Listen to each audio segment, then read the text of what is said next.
Assalomu alaykum, mani mehribon onajonlarim, yaxshimisizlar, tuzukmisizlar? Biz Mirvoris bilan Madinaga keldik.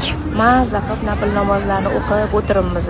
Bizda sizlardan 2 soat oldinda, to есть orqada.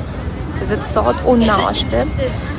Hurmatli o'quvchilar, juda ko'pchilik noto'g'ri tushunibdi. Fevral oyiga onlayn kurs bepul deb tushunishibdi. Bepul emas qizlar, biz faqat fevral oyida o'qiyotgan o'quvchilargagina onlayn kursimizni Ramazon hadyasi qilib beryapmiz. Hozirda belan tomi ketib qoldi deyapti. Telefon tinmayotgani yo'q. O'shaning uchun reels ham qilishibdi. To'liq ma'lumot reelslarimizda bor. Madinani sog'inganlar bormi? Qandaylarga kelish nasib qilsin.